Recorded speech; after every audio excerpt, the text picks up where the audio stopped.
रहीम। Communication में correspondence continue करेंगे। Letters हम देख रहे थे, लेटर्स के डिफरेंट काइंड्स हम देख रहे थे। उनमें से आज हम देख लेते हैं आज सीवीज़ और solicited letters and unsolicited job letters. Job letters को कवर लेटर भी कहा जाता है। फंक्शनल इंग्लिश का पेपर आपने प्रिपेयर किया था बीकॉम पार्ट 1 में, वहाँ पे प्रैक्टिस की गई होगी सीवीज़ की, जॉब लेटर्स की। जॉब लेटर्स दो तरीके के होते हैं, या तो सॉलिसिटेड जॉब लेटर और अनसॉलिसिटेड जॉब लेटर। फ़र्क दोनों में ये होता है कि जब सॉलिसिटेड जॉब लेटर का मतलब कि जब पोस्ट वेकेंट होती है और एडवर्टाइज़ दिया जाता है कि हो सकता है एडवर्टाइजमेंट सोशल मीडिया पे दिया जाए, हो सकता है एडवर्टाइजमेंट प्रिंट मीडिया पे दिया जाए। दोनों सूरत हाल में या किसी और सिचुएशन कोई और सिचुएशन का हम लोग तस्करा कर सकते हैं, जैसे कि जॉब वेकेंट है और कहीं पे ऐलान तो नहीं किया गया, लेकिन स्टाफ को पता है और तमाम लोगों को इनफॉर्मली पता है कि जॉब वेकेंट है। उस सूरत हाल में भी अगर इश्तिहार ना भी दिया जाए और लोगों की नॉलेज में बात आ जाए कि जॉब वेकेंट है, तो जब भी सॉलिसिटेड जॉब लेटर के थ्रू अप्लाई किया जा सकता है। अनसॉलिसिटेड जॉब लेटर जब लिखा जाएगा जब हमें पता नहीं है कि सिचुएशन वेकेंट है या नहीं, और इन केस अगर नहीं भी वेकेंट है उस सूरत हाल में भी हम अनसॉलिसिटेड जॉब लेटर लिख सकते हैं, जिसका ये मतलब है कि हम किसी कंपनी में अप्लाई कर रहे हैं, उनके कैरियर्स पे जाके, कैरियर्स के पोर्टल पे, और वहाँ से हम ये अपनी सीवी, रेज्यूमे और जॉब लेटर लिख के सेंड कर देते हैं कि कभी अगर कोई सिचुएशन वेकेंट है तो उस सूरत हाल में हमें मौका दें, अपॉर्चुनिटी दें कि हम आपके साथ काम कर सकें। या दूसरी बात ये की जा सकती है कि इन केस अगर अभी अपॉर्चुनिटी नहीं है तो फ्यूचर में आप कभी अगर इस किस्म की जॉब को ढूंढें जो कि हम चाह रहे हैं, तो फिर आप हमें कह सकते हैं कि आप हमारे साथ काम कर लें, या इंटरव्यू कॉल के लिए बात कर सकते हैं। सीवी, जिसको रेज्यूमे भी कहा जाता है, कोशिश करेंगे कि सीवी या रेज्यूमे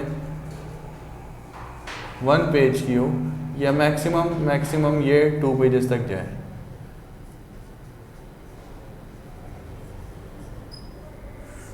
जॉब लेटर्स सॉलिसिटेड या अनसॉलिसिटेड ये भी 2 पेजेस तक लिखने हैं।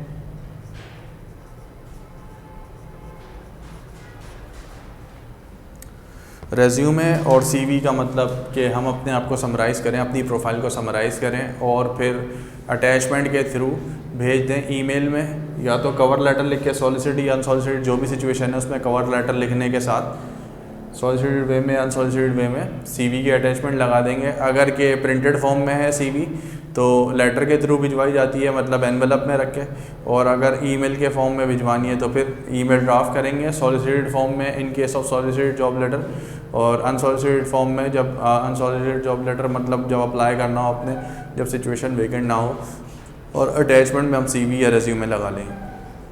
अच्छा, सीवी और रेज्यूमे एक बताती है कि किस तरीके से इंसान जो है वो बिज़नेस वर्ल्ड में आगे जा रहा है, उसका कैरियर समराइज़ करके हम बता देते हैं एक सीवी या रेज्यूमे में। सीवी या रेज्यूमे बनानी आनी चाहिए। दूसरी बात, जॉब लेटर्स में अगर कि जॉब वेकेंट है तो हम कैसे उसको किस तरीके से कंटिन्यू करेंगे, और अगर जॉब वेकेंट नहीं है तो उसके लिए किस तरीके के जॉब लेटर्स किए जा सकते हैं, ये आज की क्लास में हम कवर करते हैं। सीवी रेज्यूमे की सबसे पहले बात करेंगे तो सीवी और रेज्यूमे में एक ख़ास पैटर्न है। 2 तरीके के एम्प्लॉइज़ होते हैं, एक वो एम्प्लॉइज़ जो कि अपने एक्सपीरियंस की वजह से डोमिनेट कर रहे होते हैं, और एक वो एम्प्लॉइज़ जो कि क्वालिफ़िकेशन की वजह से डोमिनेट कर रहे होते हैं। कैरियर में एक ख़ास वक्त पे आप जब खड़े होते हैं तो आपके पास 2 चीज़ें बैलेंस में होती हैं, या तो आपके दोनों एजुकेशन और एक्सपीरियंसेस दोनों मैच कर रहे होंगे, या आपकी एजुकेशन ज़्यादा होगी और एक्सपीरियंस कम होगा, और या तो एक्सपीरियंस में आप आगे होंगे और एजुकेशन में आप हो सकता है कि आपकी एजुकेशन उतनी ना हो, एक्सपीरियंस ज़्यादा हो। तो जब आगे बढ़ते जाते हैं कैरियर में तो एक्सपीरियंस पोर्शन बढ़ता जाता है और एजुकेशन पोर्शन जो है वो फिर पीछे की तरफ चले जाता है। शुरुआत में जब कैरियर की बात करते हैं तो एजुकेशन आगे रहती है और एक्सपीरियंस क्योंकि कम होता है तो उसको बाद में बताया जाता है। तो लिखने का तरीक़ाकार अगर के इसको समराइज़ किया जाए, सीवी या रेज्यूमे की अगर बात कर लेते हैं, सबसे पहले इसको देख लेते हैं। सीवी और रेज्यूमे, सीवी और रेज्यूमे में जो फील्ड्स होंगी उन फील्ड्स में कैरियर ऑब्जेक्टिव,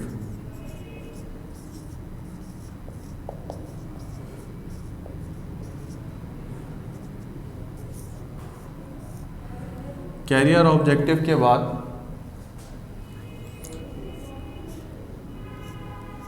एजुकेशन की फील्ड होगी,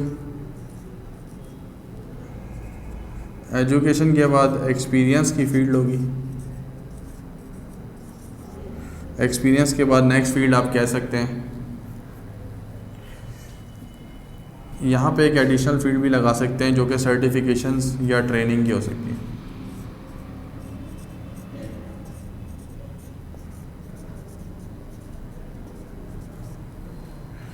इसके अलावा एक्सपीरियंस के अलावा क्वालिटीज़,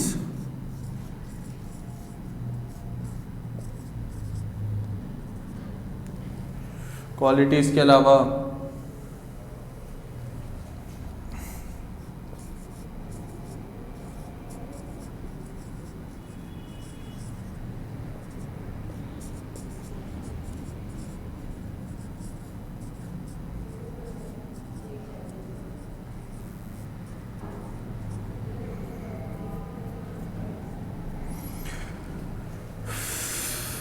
कैरियर ऑब्जेक्टिव सीवी में बताना इंतहाई ज़रूरी है। ये एक तरीके की पंच लाइन होती है कि हम अपने कैरियर में आगे बढ़ के क्या करना चाहते हैं। तो ज़्यादातर लोग अपनी फील्ड से रिलेटेड कैरियर ऑब्जेक्टिव चूज़ करते हैं कि वो आगे जाके क्या करना चाहते हैं। फॉर एग्ज़ाम्पल, अगर मार्केटिंग फील्ड का कोई प्रोफेशनल है तो वो अपने कैरियर ऑब्जेक्टिव में मार्केटिंग फील्ड का तज़किरा करेंगे। For example, to excel my skills in the field of marketing and to enhance my career in this field and to obtain a managerial position in 2 or 3 years। तो ये career objective 2 से 3 line का आप लिख सकते हैं। अगर marketing field का है, जॉब अपॉर्चुनिटी है तो मार्केटिंग के हिसाब से लिखेंगे, और अगर फाइनेंस आपका बैकग्राउंड है तो फाइनेंस के हिसाब से लिखेंगे। तो अपनी तरफ से कुछ ऐसी 5 लाइन हम लिखते हैं, 2 से 3 लाइंस ऐसी लिखते हैं जो कि कैरियर ऑब्जेक्टिव्स कहलाती हैं, जिसमें समराइज़ किया जाता है कि आपके फील्ड ऑफ इंटरेस्ट या आपका ओवरऑल जो कैरियर प्रोफाइल है वो कौन सी फील्ड से बिलोंग करती है। सिनेरियो ऑफ स्किल्स कह सकते हैं, या इसके अलावा क्वालिटीज़ जिसको स्किल्स भी कह सकते हैं। सही, तो ये आखिर में 4th या 5th फील्ड में आ रहा होगा। अब कोशिश करेंगे जो कैरियर ऑब्जेक्टिव्स हम बयान कर चुके हैं, तो एजुकेशन से भी उसकी रिलेशन कुछ ना कुछ बनना चाहिए, और एक्सपीरियंस भी उसी फील्ड में होना चाहिए, और वो कोरिलेट करे आपकी क्वालिटीज़ और स्किल्स को भी, और रेफरेंस कोशिश करेंगे कि आपके सेम फील्ड के ही हों। फॉर एग्ज़ाम्पल, अगर के कैरियर ऑब्जेक्टिव हमने बताया है इन द फील्ड ऑफ फाइनेंस, तो एजुकेशन मैं फाइनेंस के बैकग्राउंड की दूंगा, मतलब MBA इन फाइनेंस हो सकता है। MBA से पहले BBA या BCom,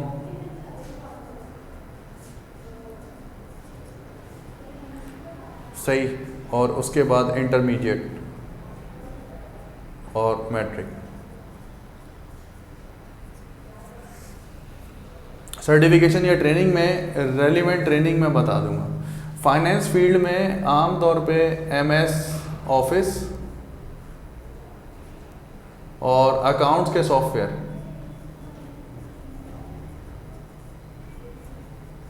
जिसमें ख़ास तौर पे बिजी सॉफ्टवेयर है, टैली सॉफ्टवेयर है, इसके अलावा ओरेकल है। ये तमाम अकाउंटिंग सॉफ्टवेयर्स कहलाते हैं।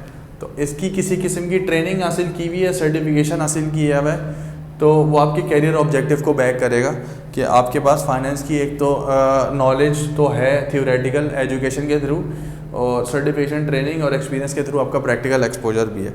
अच्छा, एक्सपीरियंस भी फिर फाइनेंस फील्ड में होगा।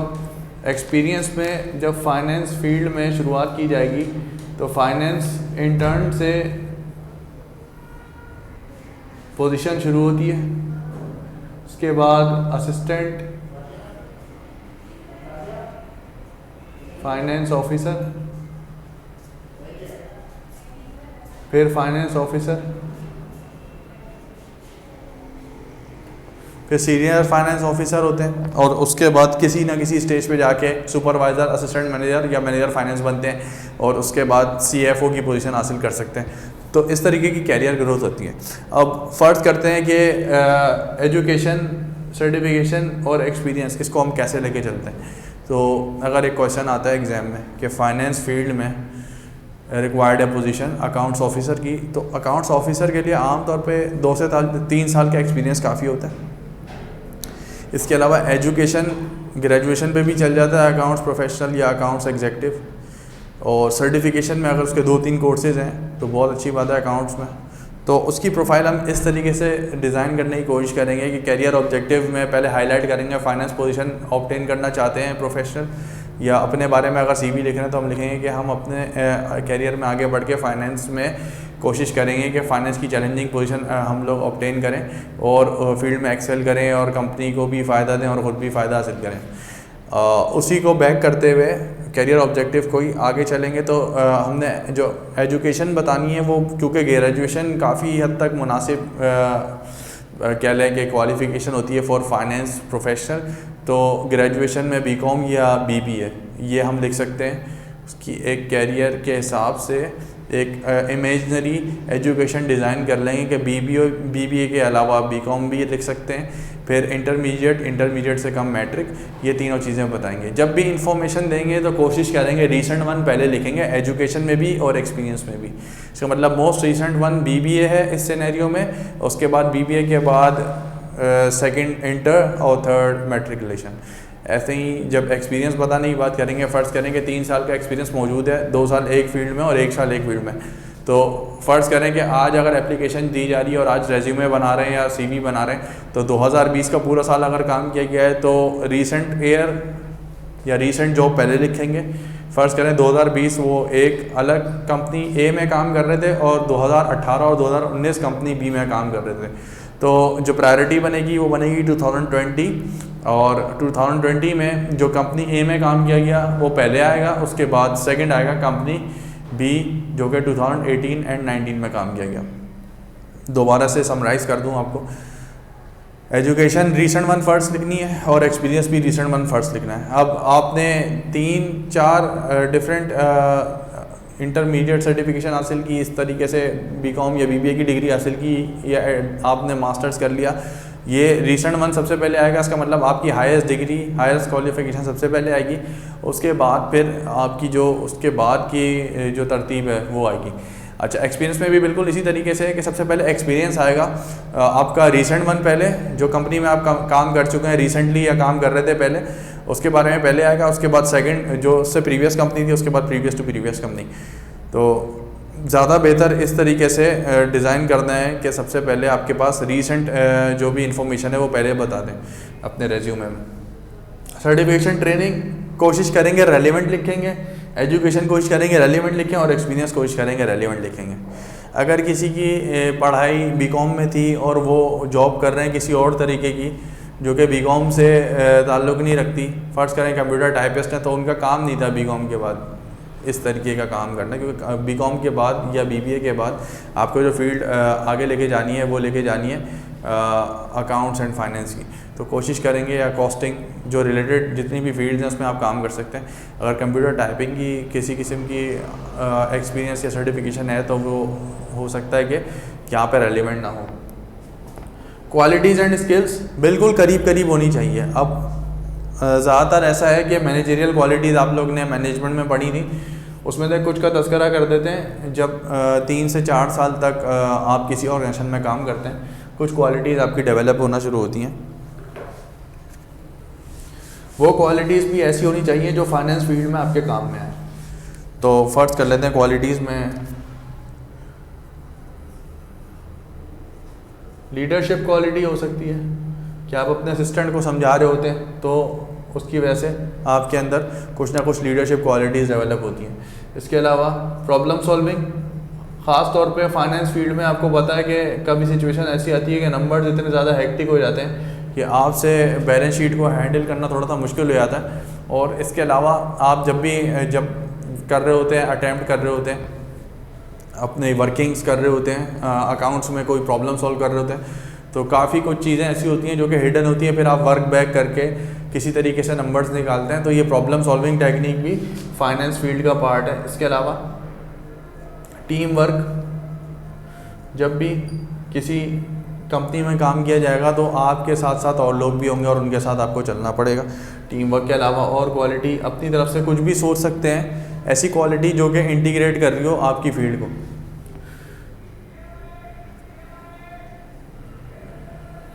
डिसीजन मेकिंग फॉर एग्जांपल, तो कुछ क्वालिटीज़ बता देंगे। पर्सनल इंफॉर्मेशन में जैसे कि पहले देखा गया था कि तमाम जितने भी क्वेश्चंस अटैम्प्ट किए गए हैं वहाँ पे रेलिवेंट इन्फॉर्मेशन हम लिखते हैं सिर्फ और सिर्फ इमेजनरी, मतलब XYZ PQR STU, इस तरीके से अपनी तरफ से कुछ इमेजनरी डिटेल्स बना सकते हैं। तो सिनेरियो बनाने के लिए, क्योंकि एग्ज़ाम में कहा जाता है अज्यूम नेसेसरी डिटेल्स, तो सिनेरियो बनाने के लिए क्या किया जाएगा कि सबसे पहले बता देंगे कि नेम ऑलरेडी, क्योंकि टाइटल पे बताते हैं तो कैरियर ऑब्जेक्टिव से पहले रेज्यूमे की हेडिंग पे नेम और फादर नेम आ रहा होता है आमतौर पे, और हो सकता है कि ईमेल आईडी और फ़ोन नंबर भी ऊपर ही बता रहे हो। तो पर्सनल इन्फॉर्मेशन में मज़ीद जितना भी डेटा हम दे सकते हैं वो पर्सनल इन्फॉर्मेशन में देते हैं। फॉर एग्जांपल पर्सनल इन्फॉर्मेशन में आप ये बता सकते हैं कि आपका NIC नंबर क्या है, मैरिटल स्टेटस क्या है, इसके अलावा आपका रिलीजन क्या है, आपका पासपोर्ट नंबर क्या है। तो ये तमाम डिटेल्स आप दे सकते हैं पर्सनल इन्फॉर्मेशन में। इसके अलावा रेफरेंसेस ज़रूरी होते हैं, क्योंकि रेफरेंसेस के थ्रू कोई थर्ड पार्टी से जिसका ये रेज्यूमे है उसके बारे में कुछ अश्योरेंस हासिल की जा सकती है या गवाही ली जा सकती है कि तमाम बताई गई इन्फॉर्मेशन सही है या नहीं सही। तो रेफरेंसेस में आम तौर पे CVs में लिख दिया जाता है कि references shall be provided if asked, इस तरीके से कुछ लिखा जा सकता है, shall be furnished eight the time of interview, ऐसा भी लिखा जाता है। तो उससे यह होता है कि अभी आप CV में किसी का नाम नहीं दे रहे थे, CV जब हैंड ओवर कर दी जाती है और फिर कभी इंटरव्यू की कॉल आती है तो उस सूरत हाल में एम्प्लॉयर्स चाहते हैं कि वो वेरीफाई कर सकें कि इन्फॉर्मेशन करेक्ट है या नहीं है। तो उस सूरत हाल में फिर रेफरेंसेस देने की ज़रूरत पड़ेगी। तो रेफरेंसेस में हमेशा ज़्यादातर ऐसा होता है कि हम जनरलाइज वे में लिख देते हैं एक line, reference will be provided soon और at the time of interview. तो CV इस तरीके से ये फील्ड लेके चलनी है हमने, और इस फील्ड को मद्देनजर रखते हुए फिर CV डिज़ाइन करेंगे। हर अलग डिफरेंट सिचुएशन में अलग तरीके की CV बनाने की कोशिश करेंगे। जॉब लेटर्स की बात करेंगे, सॉलिसिटेड होंगे या अनसॉलिसिटेड जॉब लेटर। जो सॉलिसिटेड जॉब लेटर्स हैं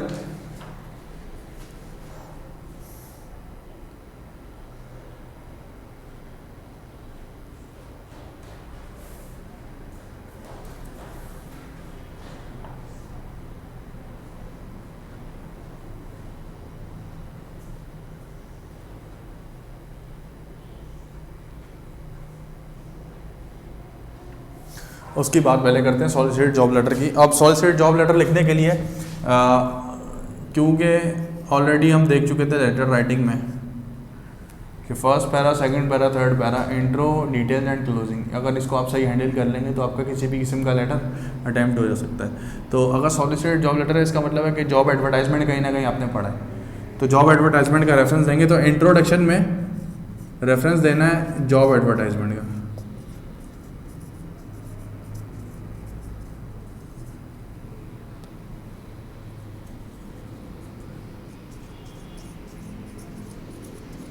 और ये हम बात कर रहे हैं सॉलिसिटेड जॉब लेटर्स की।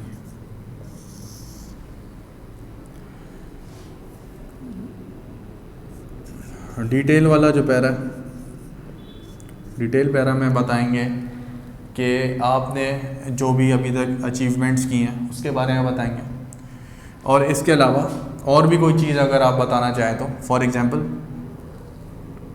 किसी किस्म की अगर आपने अवार्ड्स जीते हैं या आपने स्कॉलरशिप हासिल की है या आप क्या एक्सपीरियंस वर्किंग अब्रॉड भी है,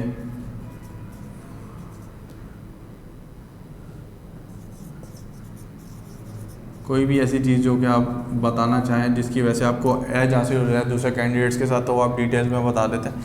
लास्ट पैरा में क्लोजिंग पैरा में ये एक्शन के लिए बात की जाएगी, और एक्शन हमारे लिए बेहतर ये होगा कि हम अपने जॉब लेटर के एंड पे किसी तरीके से एम्प्लॉयर से एक इंटरव्यू कॉल की आमादगी हासिल कर लें। तो इस तरीके से सॉलिसिटेड जॉब लेटर लिखा जाएगा। फर्स्ट पैरा में, जॉब लेटर के फर्स्ट पैरा में इंट्रोडक्शन में रेफरेंस बताया जाएगा कि हमने एडवर्टाइजमेंट कहाँ से देखा है, वो किस बारे में था, उसका रेफरेंस क्या था। फिर डिटेल में बताया जाएगा कि आप अपने बारे में कुछ ना कुछ बताएंगे, और साथ में अवार्ड्स, स्कॉलरशिप या कोई ऐसी चीज़ जो कि दूसरों के हिसाब से आपकी बेहतर हो या कहीं आपको एज हासिल हो, उसको आप बताएंगे डिटेल्स में। और लास्ट पैरा जो एक्शन पैरा होता है, क्लोजिंग पैरा, उसमें एक्शन में कोशिश करेंगे कि हमें इंटरव्यू कॉल आ जाए और आमादगी हो जाए एम्प्लॉयर की कि वो आपको आपकी CV गो थ्रू करने के बाद और स्क्रीनिंग ऑफ कैंडिडेट्स करने के बाद आपको इंटरव्यू कॉल कर दें।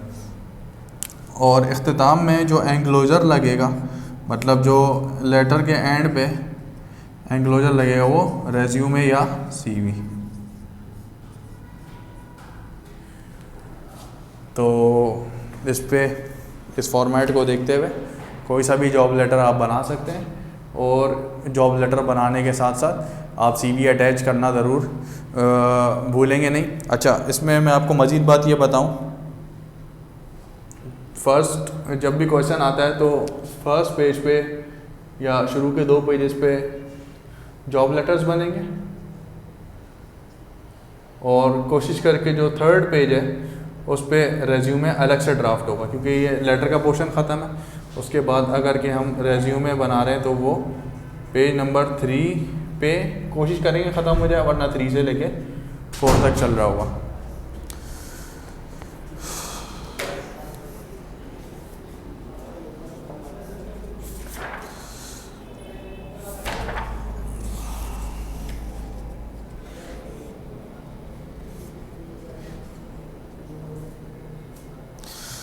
जो सॉलिसिटेड जॉब लेटर लिखें या अनसॉलिसिटेड जॉब लेटर लिखें, दोनों सूरत हाल में जो हेडिंग या टाइटल दिया जाएगा उसमें, क्योंकि ये ऑर्गेनाइजेशन के पार्ट में नहीं लिखा जाएगा, ये इंडिविजुअल कैपेसिटी में कोई एक शख्स लिख रहा होता है, अप्लाई कर रहा था जॉब के लिए, तो कोई हेडिंग नहीं आएगी, बल्कि डायरेक्ट शुरुआत करेंगे। बिज़नेस टाइटल नहीं लिखेंगे क्योंकि बिज़नेस नहीं है कोई, इसके अलावा बिज़नेस एड्रेस नहीं लिखेंगे, बल्कि इंडिविजुअल एड्रेस से शुरू करेंगे। तो पेज नंबर 117 पे एक जॉब लेटर है जो कि सेल्स एंड मार्केटिंग स्टाफ के लिए है, सेल्स एंड मार्केटिंग मैनेजर के लिए। इसको गो थ्रू करेंगे और कोशिश करेंगे कि इसमें से ज़्यादा आप निकाल सकें रेलिवेंस के आपको किस तरीके से अटैम्प्ट करना है। तो पेज नंबर 117 पे आप सबसे पहले देखेंगे required assume yourself a deserving candidate write a job letter along with a detailed resume to PO Box 4395 assume necessary details. तो सबसे पहले इंडिविजुअल का एड्रेस आ रहा है, क्योंकि आपको पता है ना बिज़नेस है और ना बिज़नेस एड्रेस है, तो यहाँ पे इंडिविजुअल के एड्रेस से डायरेक्ट शुरू करेंगे, कोई टाइटल नहीं आएगा।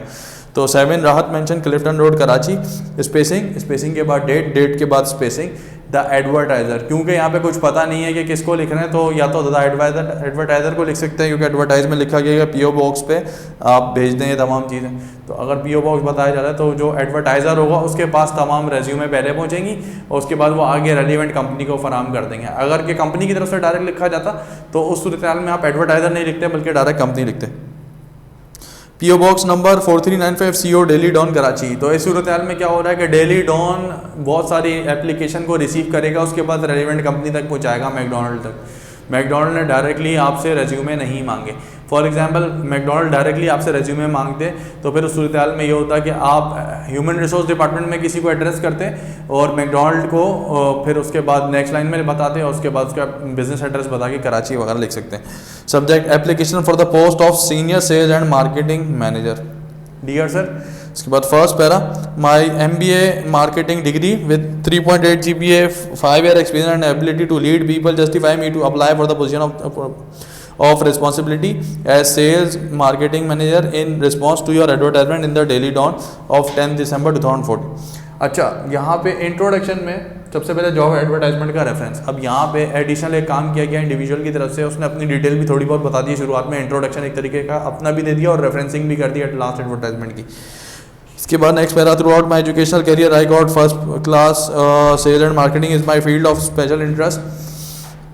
Therefore, from BCom to MBA, my major subjects was marketing. I have also completed a certification course in marketing from the Institute of Business Admin, University of Karachi, to substantiate my skills and proficiency in sales and marketing. अब यहाँ पे शुरुआत से आपको पता है कि employer पे आपने अच्छा इम्प्रेशन देने की कोशिश करनी है, तो यहाँ पे बताया जा रहा है सेकंड पैरा में कि फ़र्स्ट क्लास में रहा हूँ throughout my educational career और मेरे पास एडिशनल क्वालिफिकेशन या एडिशनल सर्टिफिकेशन भी मौजूद है, वो मैंने IBA से कुछ कोर्सेज किए और सबके सब रेलिवेंट है, तो इसका मतलब है कि ये एक अच्छी शुरुआत है सेकंड पैरा में। थर्ड पैरा में my work experience in firm of repute further enhanced and augmented my career in marketing. I have supervised a team of more than 50 people at my previous job, and I have applied many of the new marketing tips and techniques where I was working with Pfizer Pharma company. तो साथ साथ उसने अपने experience को भी बताने की कोशिश की है। Next, I love to meet people and try new ideas and techniques to convince people. Therefore, I was awarded the Best Market Person Award from Shining Star Medical Equipments. It is my ambition, enthusiasm and restlessness to improve my proficiency by assuming a position of higher responsibility. I want to work and learn to the maximum. I am enclosing my recent resume for your kind consideration. If I am given an opportunity to join your company, I assure you that I will prove myself to be an asset of your company. May I have an interview with you to discuss my qualification and experience in detail. Yours sincerely signed, ABC enclosure resume.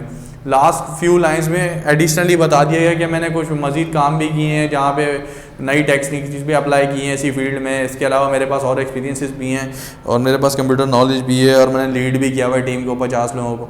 तो ये तमाम बातें एक glimpse दे दिया आपने profile का कि attachment में क्योंकि CV होती है तो CV अगर रीड ना करें पहले लेटर पढ़ लें। लेटर में एक तरीके की समरी इतनी ज़्यादा इंटरेस्टिंग है कि आपको फिर CV खुद ब खुद पढ़नी पड़ेगी। तो अपने लेटर को इंटरेस्टिंग बनाने के लिए ऐसी बातें लिखेंगे हमेशा कि जो हाईलाइट करें आपके करियर को, ताकि फिर CV तक बात जाए और एम्प्लॉयर आपकी लेटर के बाद CV देखना शुरू करे। और अगर आपने ईमेल भेजी है तो ईमेल देखने के बाद आपकी ईमेल को डिस्कार्ड ना करें, बल्कि ईमेल में मौजूद जो अटैचमेंट है उसको डाउनलोड करके आपकी CV देखें। उसके बाद CV रेलिवेंट होनी चाहिए, पेज 117 और 118 की कॉरेस्पॉन्ड करनी चाहिए आपस में। अब CV देखें, ABC PQR 7 राहत मेंशन क्लिफ्टन रोड कराची। अब CV में बिल्कुल एड्रेस वही है जो कि लेटर का भी था और नाम भी बिल्कुल वही है।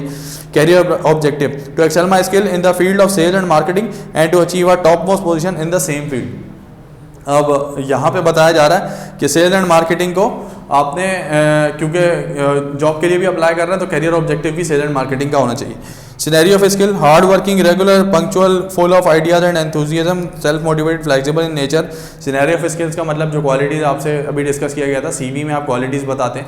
क्वालिटीज़ हमेशा आपके काम को भी कोरिलेट करती हैं कि आप उस तरीके से काम कर सकते हैं या नहीं कर सकते, या आपने जो पहले काम किया था वो आपकी क्वालिटीज़ उस काम को आगे बढ़ाती है, मोटिवेशन होती है आपके अंदर।